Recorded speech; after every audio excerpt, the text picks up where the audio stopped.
Welcome to the Cookbook, where we invite guests on to share the ingredients of what has helped make them the successes that they are. All of it, the good, the not so good. You're not going to find anything half-baked here. And our kitchen gets messy sometimes. That's when the fun starts. So come on and join us.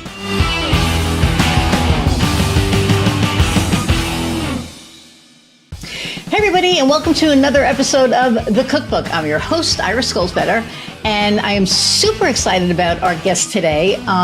She has this amazing program that's the one that I joined, I think, was Simplify to Scale and the Lean Out method. And basically, it's to help you scale your business. And she's just amazing at what she does. And you'll think she's as amazing as I do. When we're done with this, I'm going to read her bio and bring her on. Okay, so Crista Grasso is a scaling strategist and operations alchemist and CEO and founder of the Lean Out Method and Strategic Ops Institute. She partners with visionary CEOs and their teams to navigate through the messy middle of 500K to 5 million and scale in a way that allows them to live a rich, fulfilled life while leading a high impact and high profit business.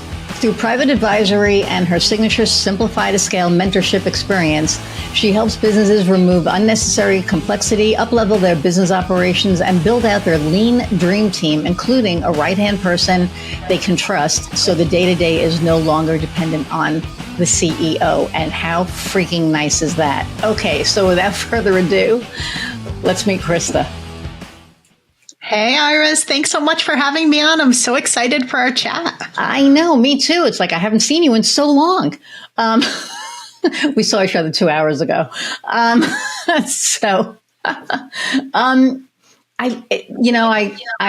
love working with you, and I love how you do all of the things. It's like we'll have a conversation and then we're done, and she's like, here's everything we talked about. I'm like, everything is laid out. And, you know, I knew I had a team, but I didn't realize I had a team.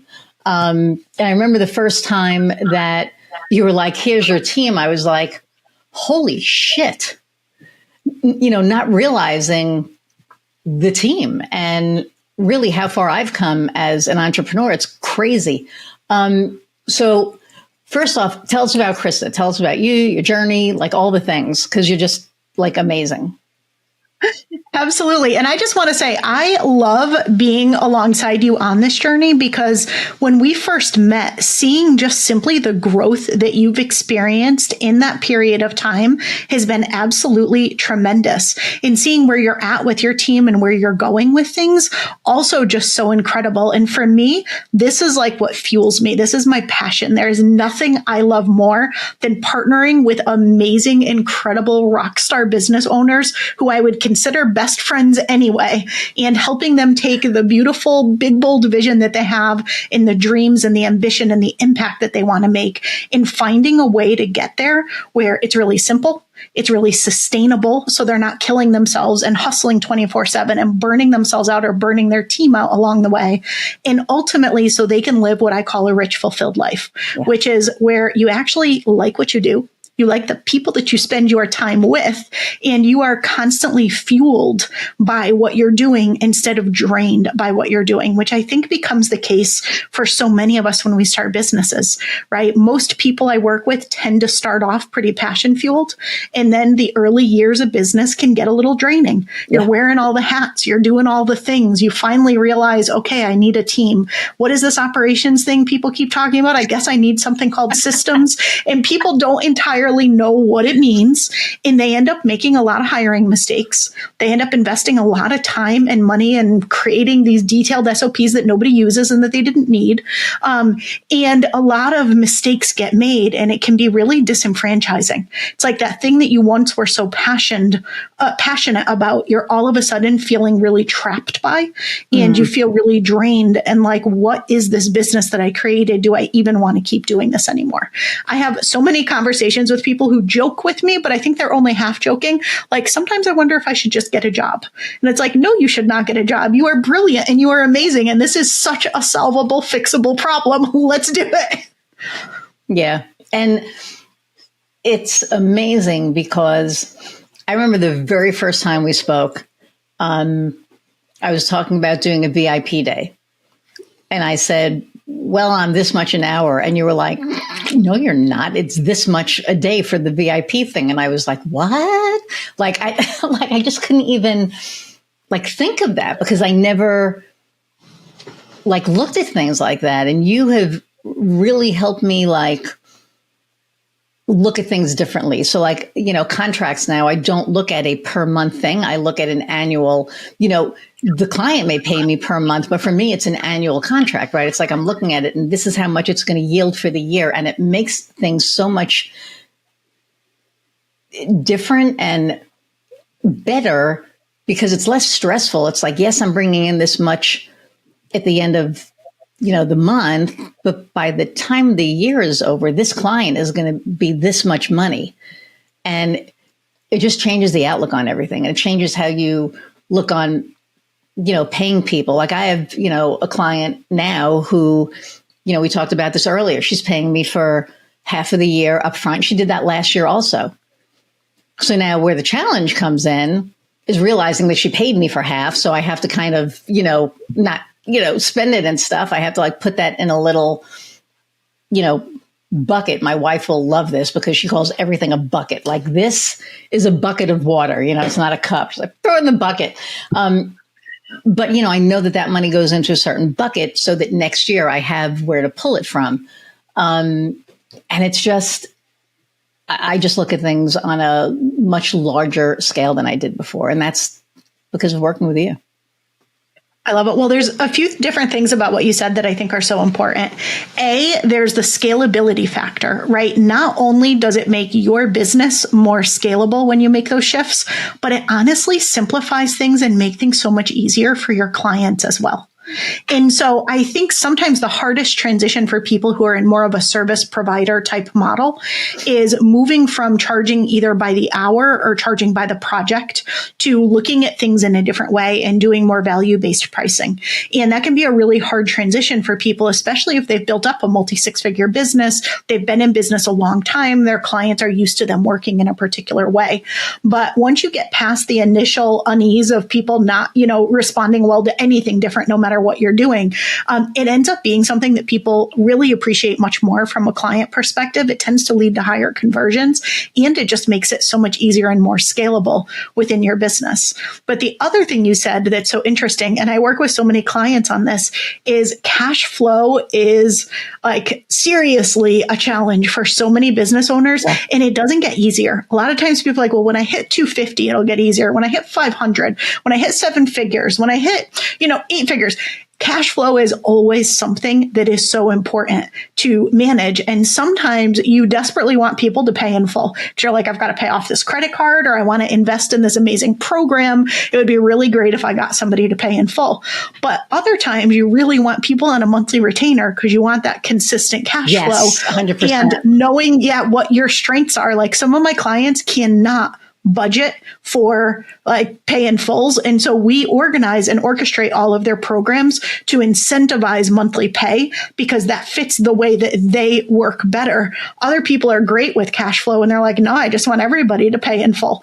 And I think there's this pressure in the industry sometimes that you have to get everybody to pay in full. But I've actually helped my clients not have people pay in full sometimes because they struggled so much with the cash flow challenges. And it wasn't one of their superpowers to be able to balance that out. Yeah. And it's hard. I mean, it's not easy. It's like, so she did it last year and it was like, okay, awesome. And then I also offer an incentive, right? Like if you pay the full year, like I had one client just pay the whole, 6 months, SEO and website. Actually, I had 2 clients do that. And I took, I think like 1,000 off or something like that. And $1,000 is a lot of money to take off of a project, right? And then, I did the same thing with her. And she liked it because she does half and then she pays monthly still, but it's not as much monthly, right? I still have monthly revenue coming in. So that helps as well. So I think that that's a win-win. So for me, it's like maybe not the whole thing down, but half down. So if all of my clients, if you're listening, want to pay half down, to me, that's great because it gives me the capital that I need to get certain things done. Plus, I know that next year I have that monthly coming in. So it for me, it works.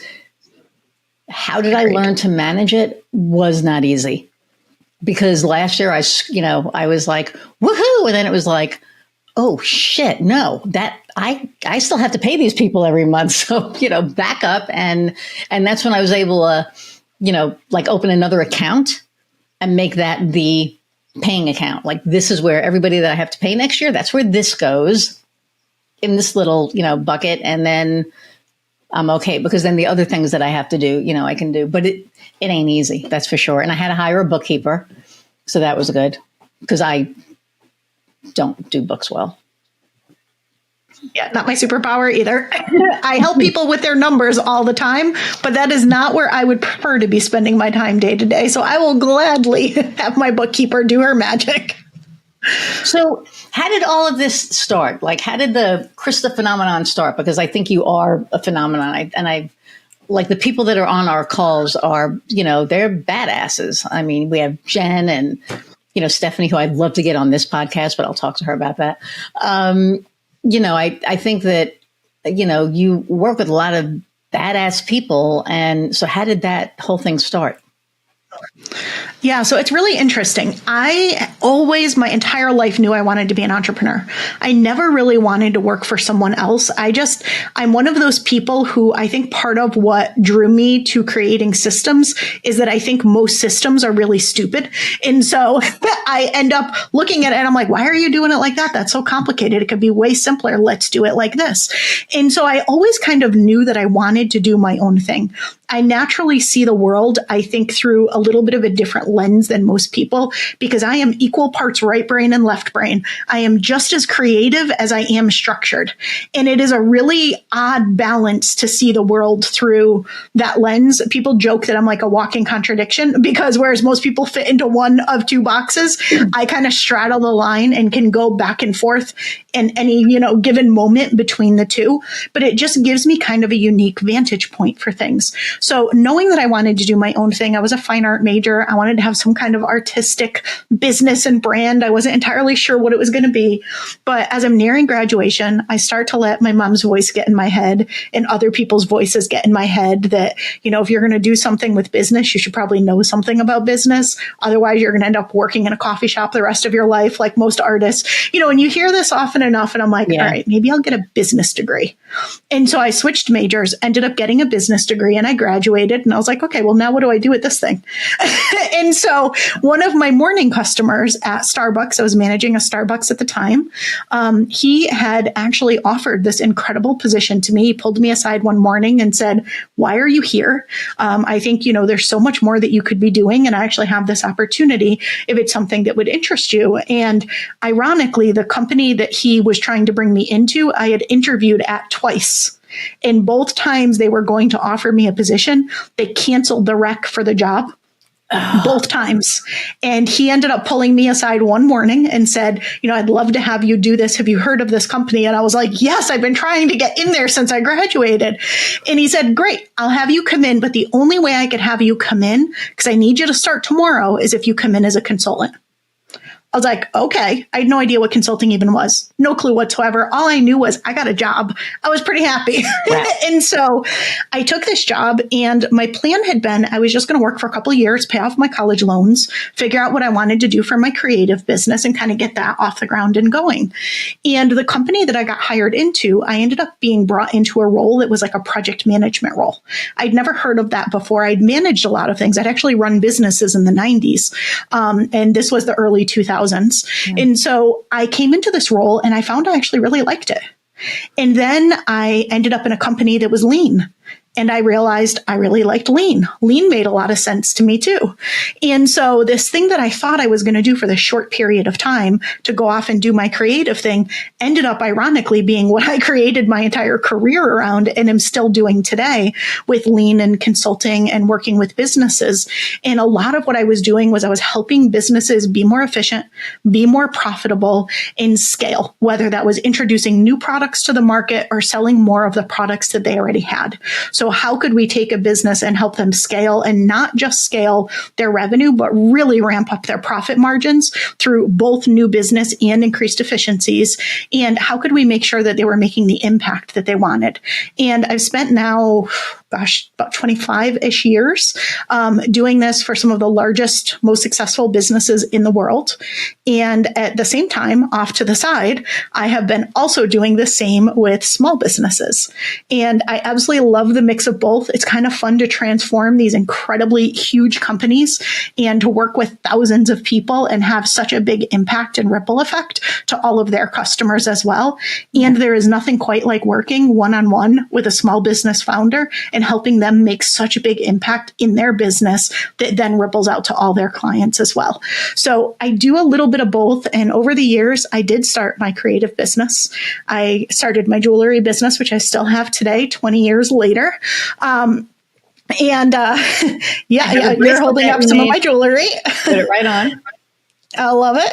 So yeah, I mean, I did all of those things, and I actually right now am in the middle of launching my Strategic Ops Institute, which is my 8th business that I will have built, grown, and scaled over all of these past 30 something years. Wow.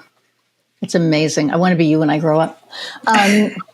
Actually, no, I just want to stick with this business. And it's so funny because what this has evolved into, right? I mean,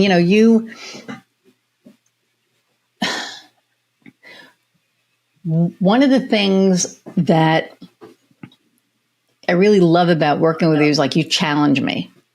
I love when I'm challenged. Like that's why I've been with like my wife for 22 years, because other people that I dated, this is like a whole different rabbit hole, right? There wasn't a challenge. Like they didn't challenge me, and I would like kind of mow over them, which is terrible, but and she challenges me all the time. She also doesn't let me get away with shit. And that's what you do. So you're like my work wife. It's like you, right? It's like you challenge me. And then if there's like a shortcut or something, you're like, no. That's not how you do it. And I need that because it's really easy, to look for, I don't feel like doing it this way. What if I do it this way? And it's like, that's not going to get you results. So you stopgap that. And it's like, okay, no, that's not how we're going to do this. And I think a lot of entrepreneurs don't realize it, especially at the level that I'm at. It's like, right now I'm the face of the business. And at some point, 6-7 years or whatever, I'm going to want to sell it. So I can't be the face of the business all the time, right? So I have to scale. And the only way to scale is to put systems in place. And I hate systems. Let me tell you, like systems and all this other crap is not my thing. But it's like a necessary evil.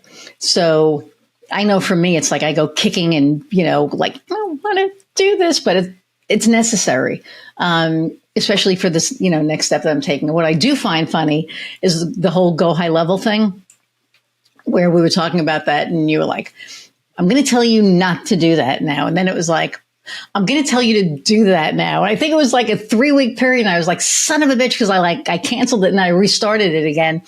And now I'm having Lizzie, who's one of my interns, like really learn it and put the SOPs in so that, we can, but it's like so funny to me just how it all works. And if you ever would have told me that I would even be in this position 3 years ago, I would have been like, you're high. Well, it is interesting because I remember my signature program is called Simplify to Scale. And what I remember, I was having a conversation with a woman. She had probably broken into the low 6 figures. And she was like, I don't understand why it's simplify to scale. I'm not even thinking about scaling. I'm trying to grow. Why am I trying to simplify? I just want more of things. And like, she didn't get the idea. And I was like, she's going to get it someday. Because when you hit it, And until then, you're kind of like, that's not what I even care about. That's not what I'm even thinking about. And I remember she called me one day, probably about 1.5 years later. And she was like, okay, now I get it. and I desperately need your help. Oh my God, I'm trying to scale. I thought I was going to hit 7 figures. Now I think I'm going to hit 3 million this year. My business is exploding and everything is so chaotic and so messy. There is no way I can keep up and I can't do this. I need to simplify. And I was like, yep. And so it's like, you don't get it until you get it. And then once you get it, you're like, oh, that's why people talk about systems. That's why people talk about having the right team in place. That's why people talk about this stuff. It's like most businesses, I wish more than anything for any of you listening, if you are not there yet and you're like, yeah, that sounds nice. Someday that'll be a problem. My wish for you is that you don't wait for it to become a problem and that you proactively put these things in place, because you will actually get where you want to go a lot quicker and you will avoid a lot of the stress, a lot of the burnout, a lot of the lost sleep, lost money, lost everything that you experience along the way. But most people get so laser focused on the growth, marketing, sales, marketing, sales, marketing, sales. And those things are critical. They're important, but they can't be the only thing you focus on. You also have to have the solid operations to be able to support that. And if you're about to go into a period of growth, the worst thing you can do is wait and reactively try to fix your operations. You want to proactively put the foundation in place so that you can scale in a sustainable way and so that you're not impacting your client experience in the process, because you want the people who are coming in and onboarding to have such a great experience that A, they stay, but B, they tell people about you. So you're getting referral and advocacy in your business. If instead you got people in, but it was such a hot mess, or you and your team are so burnt out trying to like pull it all together and make the magic happen, that all of a sudden people aren't having a good experience, that's when refund requests come up. That's when people are unhappy and you start getting negative reviews. It's definitely when referrals start to dip. And people don't usually realize oftentimes that they need it until that happens. Right. So when I think about my mission, I want people to proactively recognize you cannot avoid building out the right team or putting the right systems in place if you actually want to scale your business. If you want a 7-figure business, if you want an 8-figure business, there's literally no way around it. I fully believe in alignment, and I believe there's simple and aligned ways to approach those things, but you do need them. It's kind of a non-negotiable. Otherwise, it's all dependent on you. You're the bottleneck, and you can only grow as far as you can kind of show up, and that's not what anybody wants.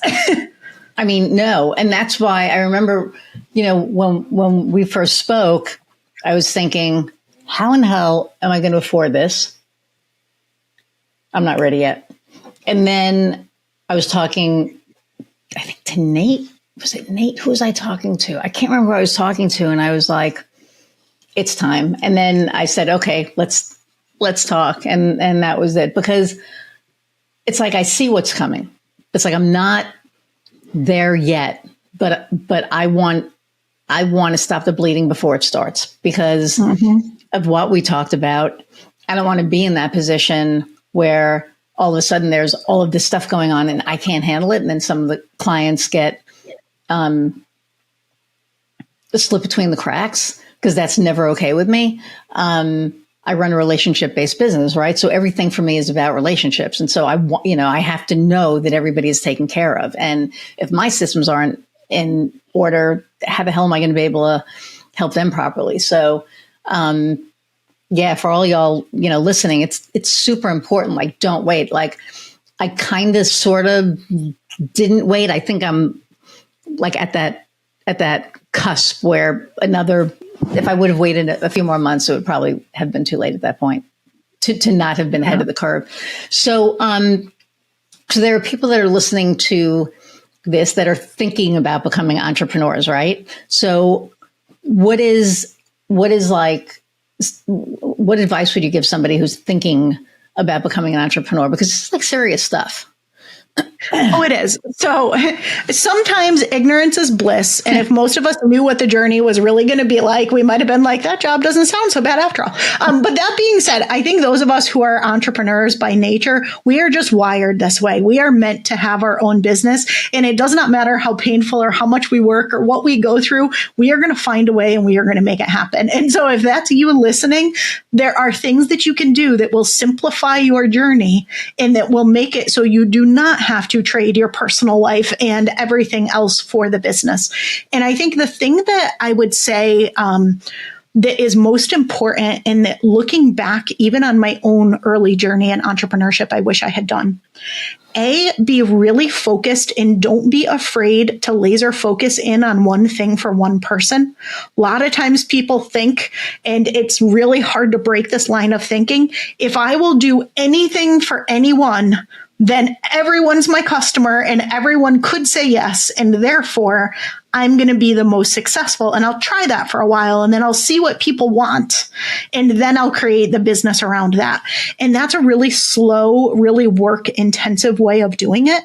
If you can see a problem in the market that you recognize, or an opportunity. Sometimes it's opportunity. Like my jewelry technically doesn't solve a problem, but people do really, really love it. Right. And so sometimes it's a problem. Sometimes it's an opportunity. But what is that thing that exists in the market that you have confidence there are people who would invest in that aligns with your passions, your strengths, your zone of genius, what you feel like you could do all day, every day, and either do better than anyone else, or you know that with the right experience and training, you can become that kind of master level at. That to me is what you want to do. So pick the thing and laser focus in on it. And from day one, the one thing I wish I did was track what is working and what isn't. Because the number one thing that leads to burnout for business owners is you tend to say yes to a lot of things in the beginning because you're not sure what's going to work. Yeah. And that is a perfectly fine strategy. But if you are not measuring to see what's working, you keep saying yes and you're too afraid to ever let anything go because you're not sure if that thing that you let go is the thing that's going to make it all come tumbling down. And so you naturally just create this environment where the only way for you to do anything is to work more. And it ends up being a really not great place to be. And people either burn out and close out their business, or eventually they usually hit some kind of phoenix moment where they're like, I can't do this anymore. I'm throwing it all out and starting over. Right. And you don't want any of those things. So just a measure. I don't care if it is a journal measure, if it is an actual metrics measure, whatever way works for you to start. You don't have to be fancy with it, but you do need to understand what is working and what isn't. So you can cut what isn't and you could double down on or experiment with what is to try to get better and better results. I love that. You know, I ask that question every show. And the different answers are to me, they're amazing. And, you know, they're really, you know, well thought out. And I think this one in particular really touches on, because a lot of people are like, well, I'm going to do whatever. I'll throw the spaghetti to the wall and see what sticks. And that is not the way. That's just not the way to do it, because sometimes it sticks to the wall and then all of a sudden it falls off. Right.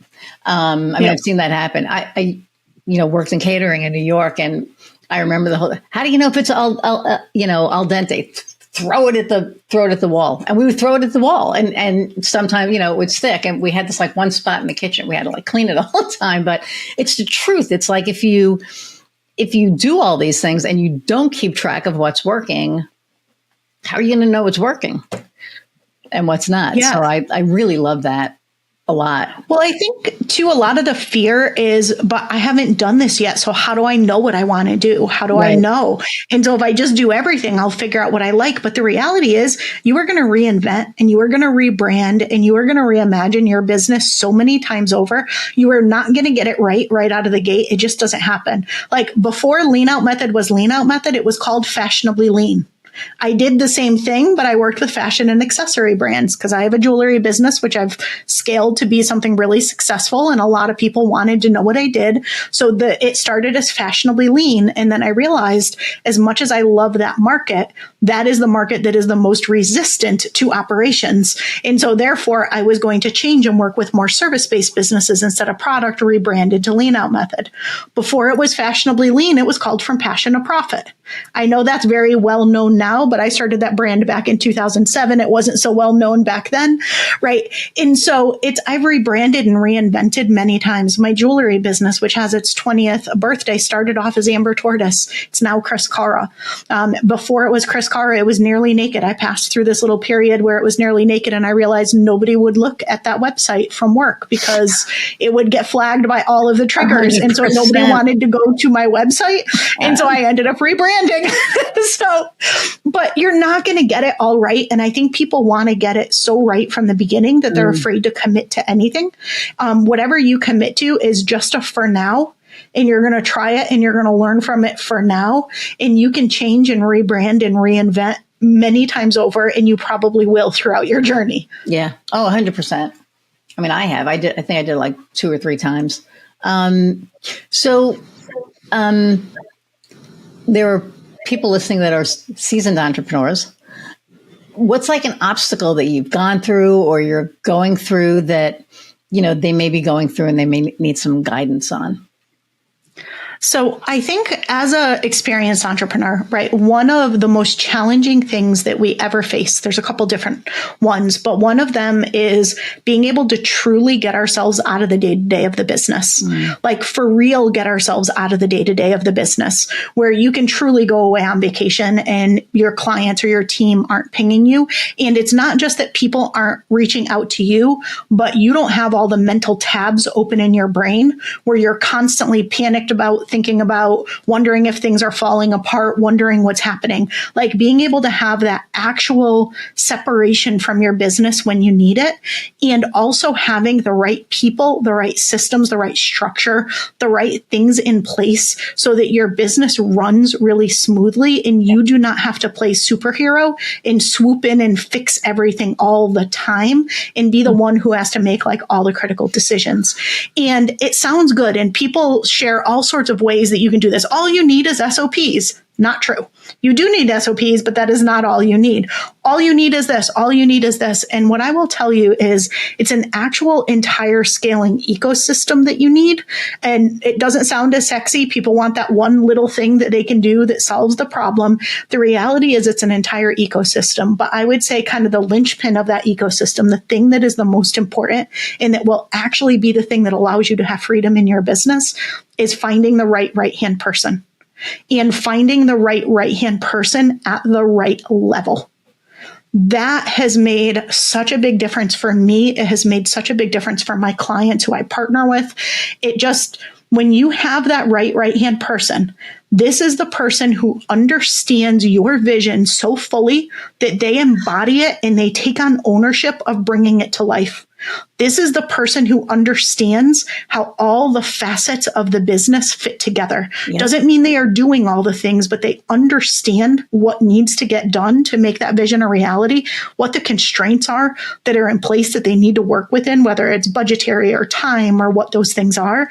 And they understand how to orchestrate the right people, the right structure, the right resources, the right tools, technology, whatever it is to be able to achieve those results. Yeah. That to me is one of the most freeing things that you can do for yourself in your business. And it is also the thing that gives you a path if you ever want to sell your business or exit your business.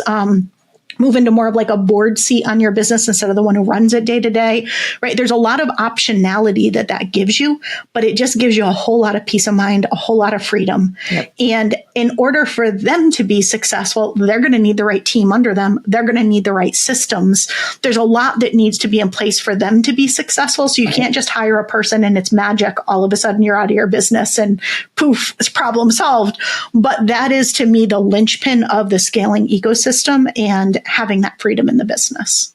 100%. And as you know, I thought I had that a couple of months ago. And when I thought I had it, it was freeing because I was on vacation and I think it was in Germany. And it was like, oh, okay, cool. And then it was like, oh, wait, no, not cool. So make sure it's the right person. I think that's a really big deal, but it's true because when I thought that I could let go, it was amazing. Like, I don't even think I checked my phone until I had to check my phone, right? Because, well, you know what happened, but it was like, and even, my wife was like, you're not checking your phone every 10 minutes. I'm like, I don't have to. This is really nice. And, as we know now, I'm back in the search for that. But I'm in the search for it. And I think that's the cool thing is that, when I find that person, I already know the difference that it's going to make because I had it for a brief minute. And I'm going to say vet people really, really, really well, even though you think that you did, right? I don't know what other steps of vetting there is to take, but there's got to be something because there are some people that, man, you're going to think that they're the best thing since sliced bread until they're not. And yeah, so I'm glad you have Absolutely. that right hand now. I'm turning to you, of course, to help me find mine. But so, and there are just so many of us out here that are juggling it all. And it's not easy. It's just not having the right team in place is one thing. And I will say I'm very thankful for that because I have an amazing team. I just don't have the right hand. I think once I get the right hand, then I'll be able to do the other things.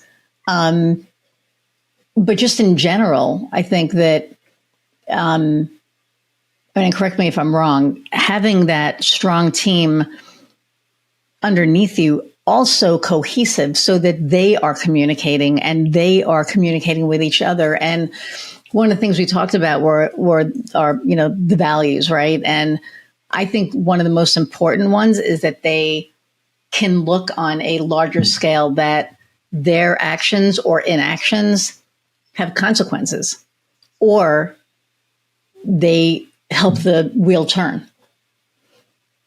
So if there's a cog in the wheel that is broken, it's going to affect the way that the wheel turns. If every cog is in place, right, and it's where they're supposed to be and everybody is on the same page, that's when it runs smoothly. Which I think is a beautiful thing. And just getting there. Yeah, it's true. And there's a lot that people do with their team structure that inadvertently actually traps them in the day-to-day and makes it so their team doesn't take the ownership that they really want them to take. But what you're describing is what I call systems thinking. And I don't mean systems as in how you might think of systems like SOPs. I mean, it's being able to see kind of how all of the interrelated puzzle pieces fit together. Yes. And when someone is a natural systems thinker, yes, they may have a specific specialty or a focus within your business and what they do, but they also understand how what they do fits into what everyone else does and how if they don't get something done by Friday, that might throw off your whole launch, or that's going to throw off person B who is supposed to do this other thing. And it's going to have this kind of impact. Yeah. So they're not focused on themselves. They're very much focused on the outcomes and the goals of the business. And they understand how they play a role in that, in how their actions, positive or negative, support or harm kind of the overall trajectory of where you're trying to go with the business. And I think that that is both one of the most important skills that you can interview for and make sure that you're hiring someone who has that ability to think in that way.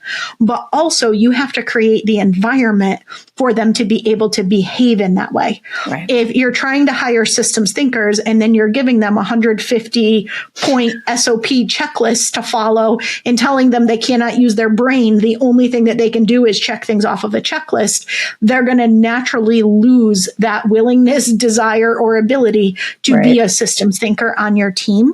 Yep. So I do believe that businesses need SOPs, but I think that people way overdo the SOPs and they end up hiring people who really can just follow a checklist as opposed to people who can solve problems and do real work and use the incredible brain that they have and the incredible skills that they've built up to be able to do that to make your business better.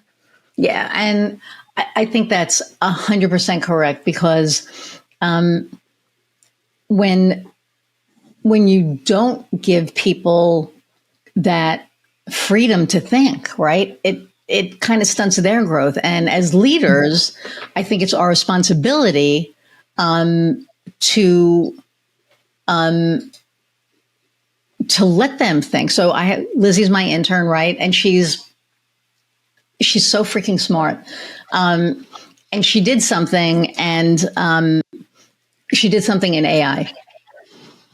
And I knew it was AI. So I went in and I didn't rip it apart, but I was like, okay, this isn't just something that you want to check off your list that it's done.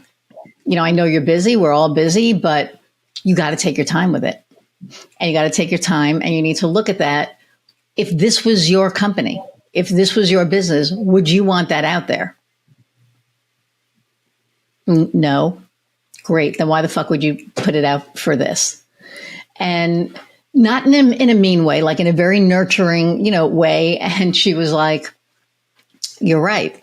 And so now she knows, because I told her, it's like AI is fantastic, but it is an aid. It's not the tool. It's like a tool that you can use to get to the end that you want, but it is not the replacement. It's a help. And, oh, okay. I said, if you do a homework assignment and you do it through AI, don't think your professor isn't going to know that you threw that shit into ChatGPT and said, okay, what is blah, blah, blah, blah, blah. He's 100% going to know that. And I felt really good about that, because like you just saw the light bulb go off, and she was like, oh, okay. So I believe in exactly what you said, giving people, you don't want to give them a checklist. Let them think. That's what they're there for, right? And maybe if they think, they can come up with a different idea for your stuff, where it's like, hey, what if we tried it this way? Oh, hell, that's a really good idea. What if we did? So I think that's super important too, is, when we empower the people that are on our team. I don't like saying working for us, but they're on our team. I already know the answer to this, but what is your differentiator? There are a lot of ops people out there, and people who talk about systems and all this stuff. What is your differentiator? So it's really interesting. I find that because I work with a lot of people in operations, I train, mentor, and certify people in operations. So I spend a lot of my days with people in operations, and also a lot of time with visionaries, who I love working with. But a lot of operations people do what they do for the love of operations. They love systems. They love planning. They love operations. And so they do what they do because of that love. I love results. That is what I think my differentiator is to me, operations are a means to achieve the vision that you have in your business. They are the way that you get to your business in your business vision in the most simple and streamlined way possible. I don't do operations for the love of operations. I do love what I do very much, but I'm not driven by the love of operations. I'm driven by the love of achieving transformation and making a vision a reality. And I think that's the difference, because I look at things through a totally different lens. I'm not trying to help people put a system in place because that's just what you do. You just have to put that system in place. Like, I am trying to figure out what is the way for you specifically based on your vision and your goals and how you like to work and where you want to take the business and what you want to be doing in 10 years. Like, do you want to still be in the business? Or are you trying to sell the business? Like, based on all of those things, I am figuring out the right mix of people and systems and structure and things to achieve that for you. So operations to me is not what I do. Operations is the vehicle. Operations is how I help people achieve the brilliant, amazing impact and vision that they have. And so that, I think, is the differentiator. Is on the surface, if you looked at a checklist of things that I do compared to somebody else, the checklist might look similar, but the way in which I go about it is night and day different. And I think that that's why most people who start working with me don't leave. Like, our friend Jen has been with me since 2019. She literally will probably be with me till the end of time. I want to be with you forever. So, But it's, to me, right, I see my role as I always challenge people to think bigger, to realize what's actually possible, to break through the constraints that people put on themselves, and then to practically make it happen. It's like, great, now we've got this big, amazing thing that we want to do. How do we get there? And what's the actual first step? Like, let's make it tangible and let's figure out how to get there. But I always still hold that vision, and every piece of advice or guidance or something I give someone is with that vision in mind. So I think that itself is the differentiator, but also I blend strategy with operations. I don't believe that operations on their own are the valuable piece of things in the business. I think the operations are the how. The vision is the why. The strategy is kind of the bridge between the two. And so I think if you have operations without the strategy component, you are likely to do ops for ops sake, and you might build the thing that never takes you to the vision. And so to me, strategy and operations must be combined. That's why my business is Strategic Ops Institute.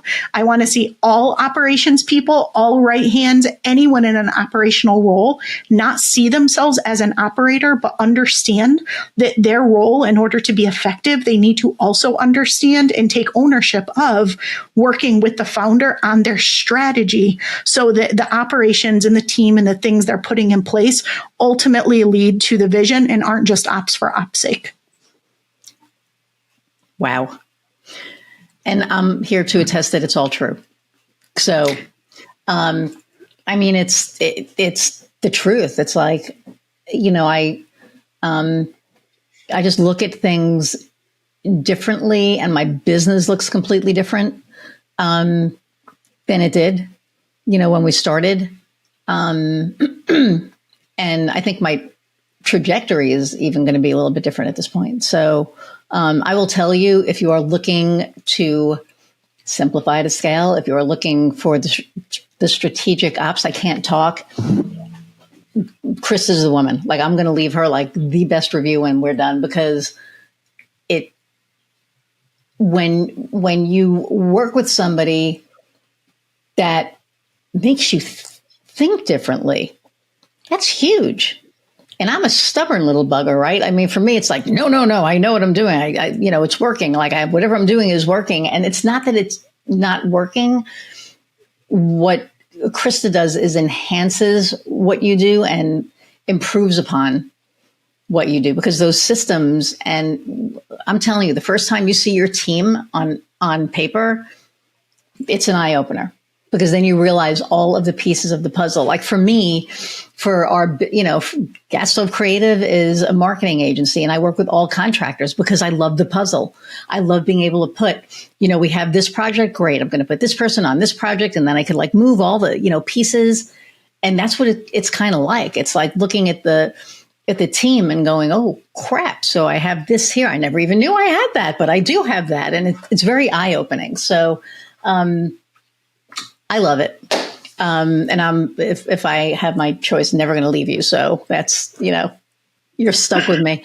That sounds perfect to me. So, first off, where can people find you? Yeah, absolutely. So if you are a visionary and you're listening, you want to go to leanoutmethod.com. That's where I partner with visionary founders and their teams to simplify and scale their business. And if you are the right hand to a founder, an ops leader, or someone who would like to be a strategy and ops leader, go to Strategic Ops Institute. That's where I have training, mentorship, and certification programs for your right hand at that pure strategy level. So someone at more of a COO type level. I call it a CSOO, a Chief Strategy and Operating Officer, and also at more of a strategic execution level. So somebody who would be what I call an entrepreneurial project manager, that person who can take your vision and practically map out everything that needs to be done and then manage the team that you have to actually get it done. That sounds like heaven. And what words of wisdom do you want to leave my audience with? Our audience today. So I'll say a couple different things. There are a lot of things out there that you are told you have to do. And the reality is, if you don't love it, if you are not feeling aligned with it, you will not want to sustain it. And to me, I am all about sustainable and scalable success, right? What you choose to do over time, I think that what we want in business are choices.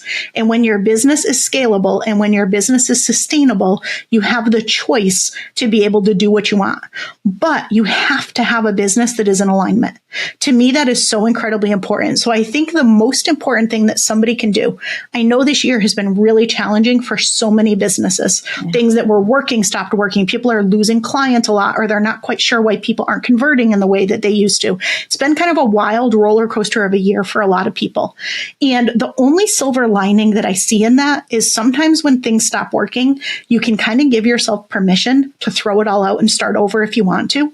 And I don't mean that literally. You're not literally going to throw things out and start over, but mentally, if you say, you know what, I've got all this skill, I've got an incredible audience, I've got incredible clients. If I were to build what I really wanted right now from scratch, what would that look like? And sometimes you might surprise yourself with what you come out with. And so I think it's a really great mental exercise to go to. But to me, every single thing you do in your business, everything needs to align with your vision. And there is no better time than to update your vision than like right this second, because you always want to know where you're going so you can make decisions in accordance with that. But especially if this year has been super challenging for you, it is possible that your vision has changed. When our routines get disrupted, we sometimes can look at things from a completely different lens and say, maybe I don't want to go back to doing that thing. I never really liked it anyway. It just brought in good money. What I really want to do is this. And once you get clear on what you want, there is absolutely a way to get there. I have never met a business idea or a business vision that was not possible. And that is over 30 years of doing this. Whatever your vision is, it's possible. You just have to get clear on what it is. And you have to be willing to say no to all the things that aren't that, so that you can stay in alignment and you can move things forward in a really smart, really simple, and really strategic way. And how would somebody, because I'm sure there are people out there listening because they're going through it, right? I mean, we have a couple of people on our call that are going through it. How do they pare that down? I guess that's, how do they look at the thing and go, okay, this needs to change? How do they get there? So that's a hard thing to do. It's so hard for people to do. And to me, this is so simple for me to do in other people's businesses. And I have to have help. I have to have people help me with it in my own business, because even though it's my superpower for other people, I think it's usually the thing that we help other people with, or the thing other people need to help us with sometimes. Right. So I have my go-to people as I've been going through this process as well, because there's only so far I could get in my own head. But that being said, what I think you want to look at, when I look at vision, I look at 3 different lenses. And I think it's helpful to look at these 3 facets. Start with the personal. What do you want to do? What do you want your role to be? How much do you want to work? Like, think about you and what that looks like, and then compare that to where you are today. I'm going to guess it's probably pretty different from what your day-to-day looks like today, because it is for most of the people I talk to. But then I want you to look at your clients. What are the clients that you want to work with? Who do you want to work with? What types of problems do you want to help them solve? What are their characteristics? Like, think about the client you really want to work with, and then compare that with who you have today. And often there is a very big disconnect, right? Especially if, like we were talking about earlier, maybe you're still in that place where you tend to charge kind of lower rates, or you tend to do more hour-based services, and you're attracting a certain type of client that nickels and dimes and all those things. And you're like, God, I'd really love this other type of client over here, right? And so get clear on what that looks like. And then the third facet is the business itself. What is the impact you want to make? What is the structure that works for you, right? Are you a value or a volume person? Like, do you want to impact and serve thousands of people in what you do, and maybe have a lower ticket item that serves many? Or do you just want to work with a handful of really amazing people and do really deep transformational work with them? That is more my model, right? And so think about what you want again, and then compare that with what you have today. But first you have to give yourself permission to forget what you have and think about what you want. And then once you get that and you do the comparison, you can start to see the gaps between where you want to go and what you have. And it doesn't mean you throw out what you have today. You've got to build a bridge from where you are today to where you want to be. And it might take you a while to get there, but recognizing where you want to go will help. So once you have that understanding, once you can see the difference between where you want to go and where you are today, you do have to look at how you can get there. And sometimes this is something that you can do yourself. Other times you do need help from someone. And I would say get a business bestie. Maybe you're part of a mastermind. Certainly find that person that you can reach out to that will help you to look at your business model, look at how you could make shifts in how you have things packaged or priced, or how you're positioning things if you're struggling to get conversions, right? You need that person who can really help you to do that assessment, but they can't effectively help you if you don't know where you want to go and how what you have today is different from where you want to be. Once you have that, you can have that person that can help you, and you probably know who that person is, right? If not, there are many people like me who do this that you can reach out to, but you probably already have someone in your circle that you trust that you can say, hey, can we hop on the phone for a couple hours? I'd really love your support with this. And just start to get that conversation and get that kind of the wheels turning. Yeah, I love that. And it's so important to have that. So thank you so much for taking time out of your day. I know how busy you are. So, I really, really appreciate you, taking your time out. And we know where people can reach you. And I can't believe we're here already, but the last question that I ask all my guests is, what lights your fire? Honestly, this is probably going to sound kind of cheesy, but nothing makes me happier in this world than helping somebody else achieve their goals. I have been that way since I was a little kid. That is what makes me happy, is seeing someone else get to do something that they want to do so badly and that they might not have been able to do otherwise. So that is by far it. And then if we want to take a fun spin on that, Bret Michaels lights my fire, and I will go to every Bret Michaels concert until the end of time. So aside from helping people, it's Bret Michaels. It's always Bret Michaels. That so much. Well, thank you. Hang on one second. I'm going to say goodbye, and then I'll come right back. Everybody, thank you so much for hanging out for an hour plus, as you always do. I appreciate it so much. Contact Krista if you are even thinking about, scaling. She's the person, because holy shit, let me tell you, I was like, I knew when I was ready, and when I was ready, she was right there, and we're rocking and rolling right now. We're coming up to the end, I think, of our stuff, but that's going to be a separate conversation. So go to all the places where you could find her: Lean Out Method, Strategic Ops, all of it, and she will help you kick ass. Did you like this episode? Go like, share, subscribe, review. Keep giving reviews. I appreciate each and every one of you. I appreciate you watching and downloading and telling everybody how awesome this is. It means the world to me. So until next time, go out and find what lights your fire. See ya.